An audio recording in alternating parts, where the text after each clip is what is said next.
stand up, open guard, and then they're gonna go from there and show some techniques from so just gonna show very, very basic guard, stand up opening. Right,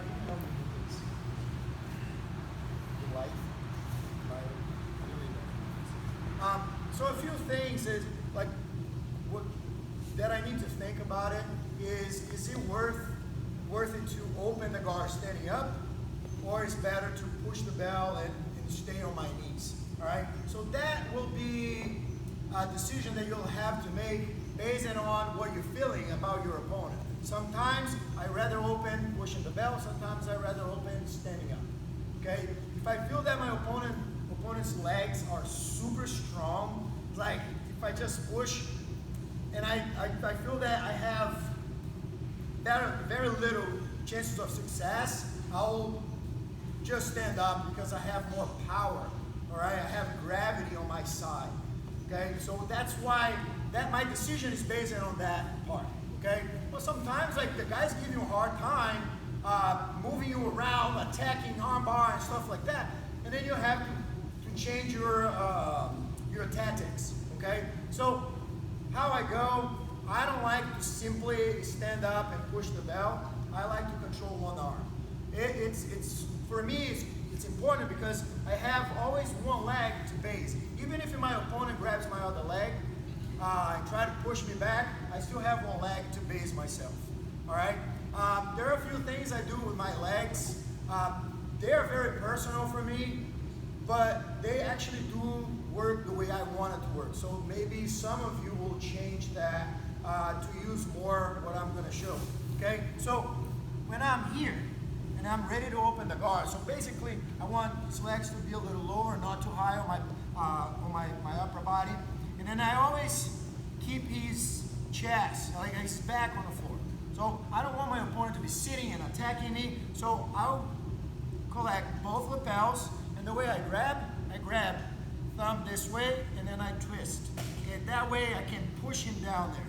Okay, and it's hard for me to sweep my arm towards the side because I'm holding both lapels. So if you want to pull my arm this side, this lapel holds me, the other side same way. Okay, my elbows will work as a shot. Okay, so if he's pulling me, I will push him back. If he's pushing me, I will lower. And then I don't lower my elbows inside. And also, a lot of people do this. They think the elbow is to inflict pain on your opponent. It's like, I don't agree with that because the first time that you put your elbow there, they pull, and now they're not going to let it come back. So I'd rather just keep it at this point until I have control of his arm. Okay, somehow I need control of his arm. Just think this way.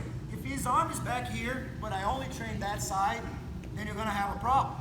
If you try to reach, now you get an armbar. Okay?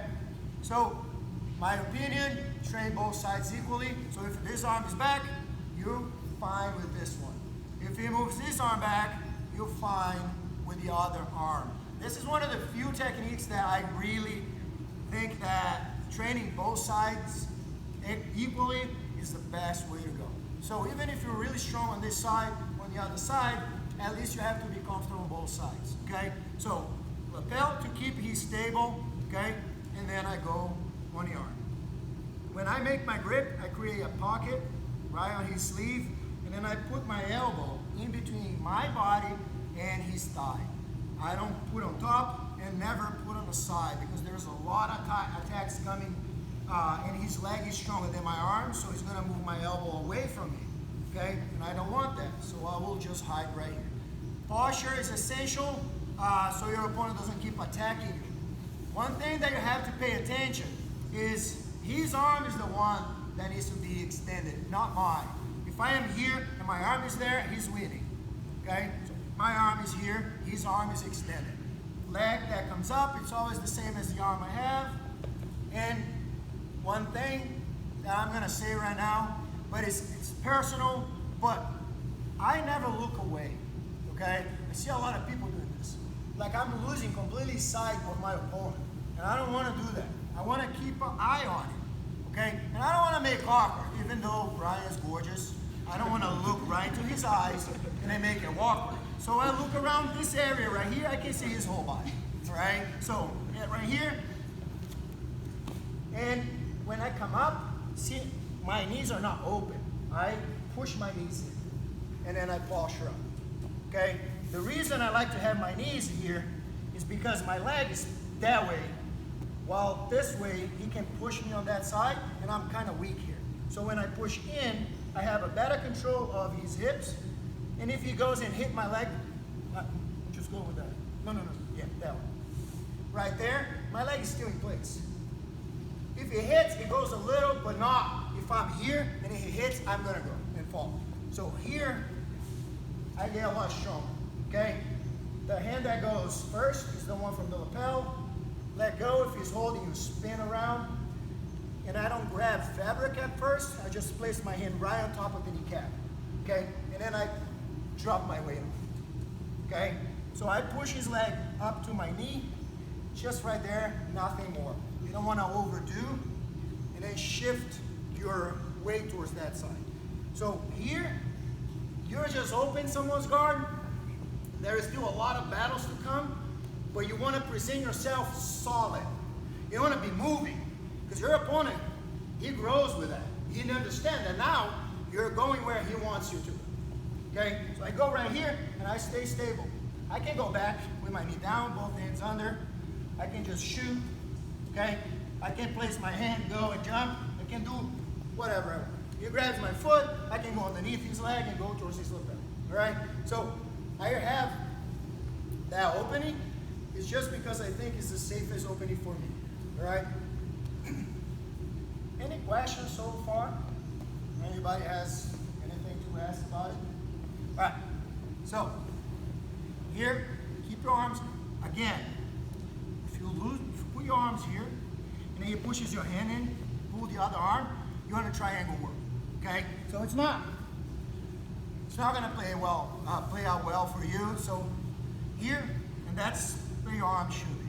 Okay? If he moves his hips towards the side, you drop, control the hips. If he's not, he's just pulling, try to choke you, you just go back up.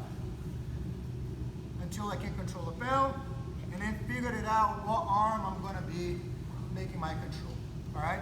So you guys heard me saying that your elbow should be in between your knees, between his knee and your ribs. It's very simple. If I lift and Brian's stronger than me and he pulls his elbow back, I'm battling power against power. Okay? But if I lock it here, I only need to keep my grip, which I have to keep it anyway, and I'm not fighting power against power. So if the guy is stronger than you, you can beat him this way. Okay? So right here, and get your knees in. Okay? The hand that goes out is the hand on the chest. If he's holding, you spin, thumb guiding, up, down right here. And then from here, you can just do a little back step. You can do a back step with both legs, and you can go back to your knees. Okay? So that's a decision you guys have to make based on the way you like to pass. So I'm not gonna go over that. All right? My work stops right when you open, and then you make that decision. You can, whatever you guys decide to do. All right? Any question? Right, my friend. Thank you very much. You want to do three people together? Yes. Three? Yeah. Okay. So, three together. What? Yes. Yeah, but then I was gonna do what you don't want me to do, which is 1, 2, 3.